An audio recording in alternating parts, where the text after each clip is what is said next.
I'm Ty Burr. I'm Wesley Morris. And today, right here, we're going to talk about Hereafter. And after, we'll won't be talking about Hereafter. The new Clint Eastwood movie. Oh, boy. Yeah, sorry, that was torturous. It's funny. This is getting a mixed response from a lot of critics. I think you and I both really kind of liked it. I liked it despite though. I mean, it's a weird movie in a lot of ways because on some very fundamental level, it's pretty conventional. Right.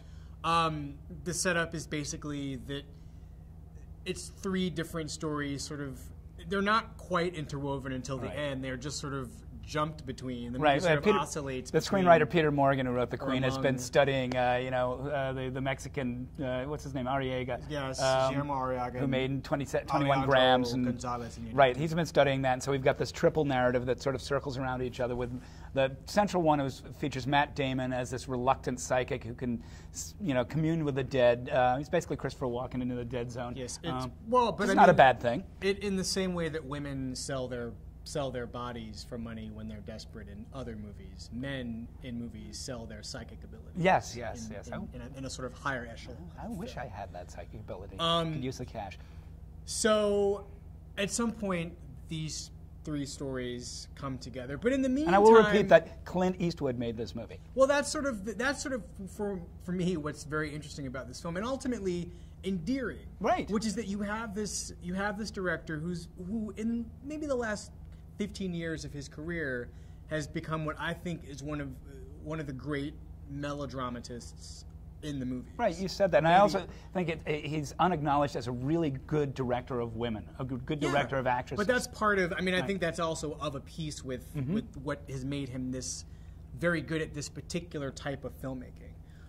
But it also is interesting because 1/3 of this movie, if not more, is not only set in Europe; it is European in tone. It could be a movie made by, one of Claude Chabrol's later movies before the thriller part kicks in.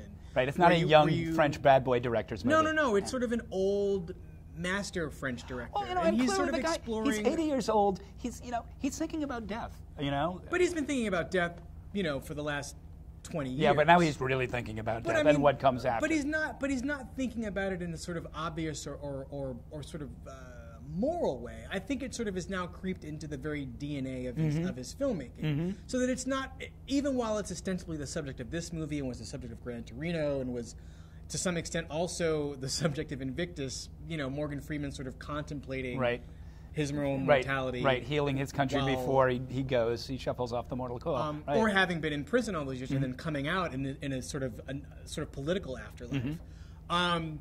He is someone who, very movingly to me, is exploring things that we all think about. Right, and very rarely get discussed in films. Or dealt with in a serious way. I mean, the movie sort of takes Matt Damon's psychic abilities very seriously. Well, it's almost as a given. It's not. It's not laughed at. It's not. It's just. It's there. It's something. It's a skill he has. It's a job. Right. I mean, all the performances in this movie are really interesting. All the lead performances are really interesting in one way or another.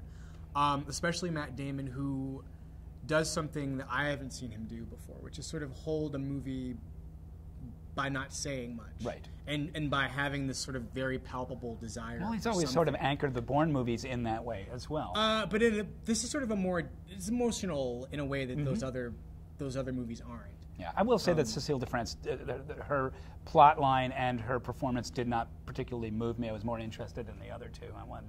I would have been happy to spend the whole movie with Matt Damon, actually. But for all the flaws, it's a fascinating movie. It's a worthy movie. You should definitely see it. And this movie, there's one scene that actually sort of made me weep somewhat openly. And it's a testament to Clint Eastwood's. Why are you being shy about it? You just confessed it to the world. No, I'm not shy about it. I feel like it earns my tears in a way that another movie might not have. Right. So that is Hereafter. Bravo to Clint Eastwood for demonstrating to hopefully many other directors in this country that you don't sort of curl up in a ball and keep doing the same thing over and over again. No, you can try all sorts of different things. You can do anything you want. Yep. Well, and especially if you're Clint Eastwood. Well, but if you're anybody, really. I mean, you can at least try. That's true. I'm Wesley Morris. I'm Ty Burr.